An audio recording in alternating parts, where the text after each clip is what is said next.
இயேசு மருத்துவ நிபுணர். இதை கேட்கும் நண்பர்களே, இயேசுவுக்கு மேலான மருத்துவர் இவ்வுலகத்தில் இல்லை. கீழே கொடுக்கப்பட்ட வசனத்தை பாருங்கள். யாத்திராகமம் 15:26. நானே உன் பரிகாரியாகிய கர்த்தர். ஆதியாகமம் 2:22. அறுவை சிகிச்சை மருத்துவர். ஆதியாகமம் 2:22. மயக்கவியல் மருத்துவர். மத்தேயு 20:34. கண் மருத்துவர். மத்தேயு 15:30. எலும்பு மருத்துவர். மார்க்கு 7:32. காது மூக்கு தொண்டை மருத்துவர். சகரியா 9:7. பல் மருத்துவர். மத்தேயு 9:6.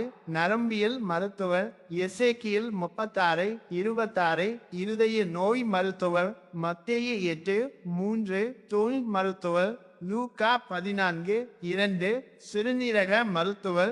2 கொரிந்தியர் 12:9. பலவீனத்தில் பலன். மார்க்கு 10:14. குழந்தை நல மருத்துவர். சங்கீதம் 113:9. மகப்பேறு மருத்துவர். லூக்கா 8:33. மனநல மருத்துவர். 2 ராஜாக்கள் 20:1. புற்றுநோய் மருத்துவர். சங்கீதம் 103:3. பொதுநல மருத்துவர். யோவான் 10:10. உயிர் காக்கும் மருத்துவர். பிலிப்பியர் 1:21. கிறிஸ்து எனக்கு ஜீவன்.